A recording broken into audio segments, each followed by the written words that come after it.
জাতিসংঘের human rights কমিশনকে আমি একটা চিঠি দিয়েছিলাম 13 সালে, যে আমাদের বিরুদ্ধে যে অভিযোগগুলো দেওয়া হয় আমরা তার তদন্ত দাবি করছি। এই তদন্ত করবে জাতিসংঘ, আমরা সর্বাত্মক সহযোগিতা করব। আমরা চাই 72-এর 10 জানুয়ারি থেকে শুরু করে 24-এর, এখন নতুন করে আবার বলছি, 24-এর 5 আগস্ট পর্যন্ত, এমনকি আজকের দিন পর্যন্ত বাংলাদেশে এইরকম যতগুলো অঘটন ঘটেছে তার সুষ্ঠু তদন্ত হোক, তার শ্বেতপত্র জাতির সামনে প্রকাশ করা হোক। সেই শ্বেতপত্রে আমি ব্যক্তিটি যদি কালো বলে চিহ্নিত হই, দুষ্কৃতিকারী বলে চিহ্নিত হই, আমাকেও যেন ক্ষমা করা না হয়। আমরা দেখতে চাই এরা কারা, কারাই জাতির সর্বনাশ করে, সংখ্যাগুরু এবং সংখ্যালঘুর মারামারি লাগিয়ে দিয়ে।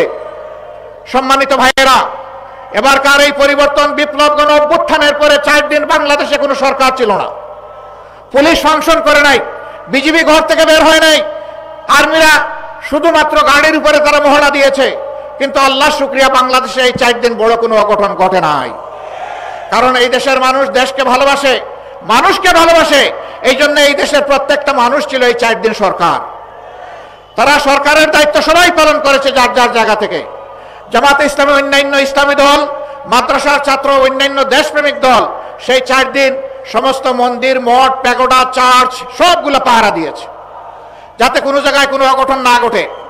এরপরে দুর্গাপূজা যখন আসলো, একটি গোষ্ঠী বাংলাদেশকে অস্থির করার চেষ্টা করলো।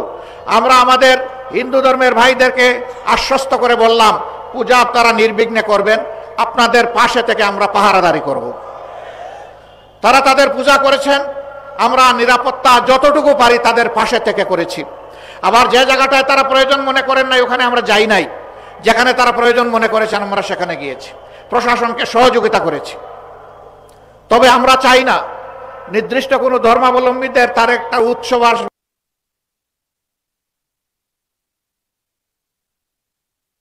একটা অনুষ্ঠান আসবে, সেই উপলক্ষে তাদেরকে পাহারা দিতে হবে, এটা আমরা চাই না।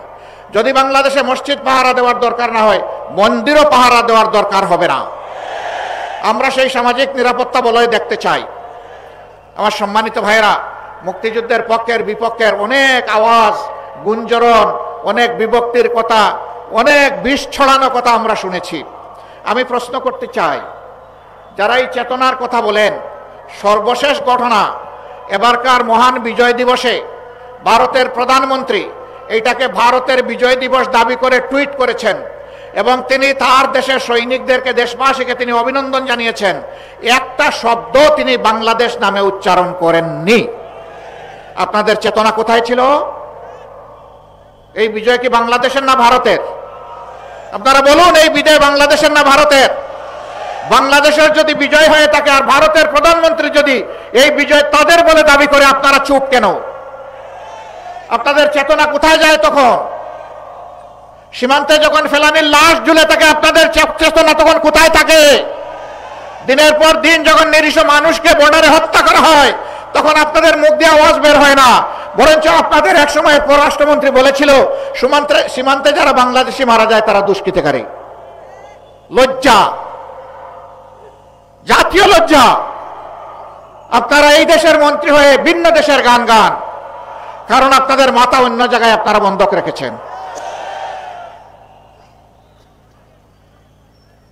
আমরা আমাদের প্রতিবেশী দেশের প্রতি সবসময় শ্রদ্ধাশীল থাকতে চাই এবং আমরা এও আশা করি তারাও আমাদের দেশের প্রতি শ্রদ্ধাশীল থাকবেন। আমরা চাই আমাদের প্রতিবেশীরা শান্তিতে থাকুন, আবার আমরা চাই তারাই যেন আমাদের অশান্তির কারণ না হন। কিন্তু মাঝে মধ্যেই তারা বাউন্ডারি ক্রস করেন।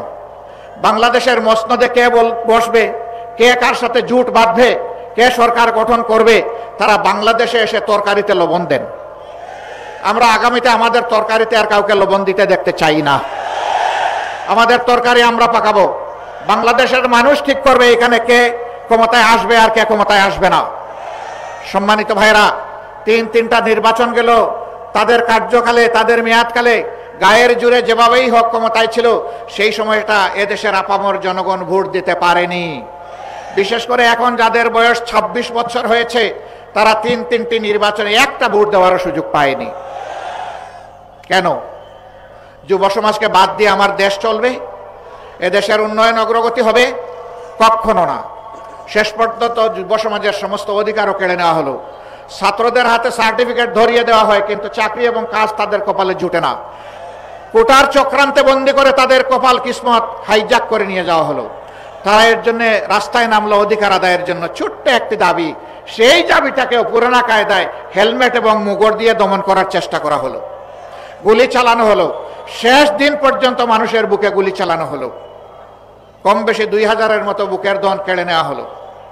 আমরা আল্লাহর দরবারে দোয়া করি, আল্লাহ তাদেরকে শহীদ হিসেবে কবুল করুন, তাদের পরিবারকে আল্লাহ তাআলা সবর এখতিয়ার করার তৌফিক দান করুন।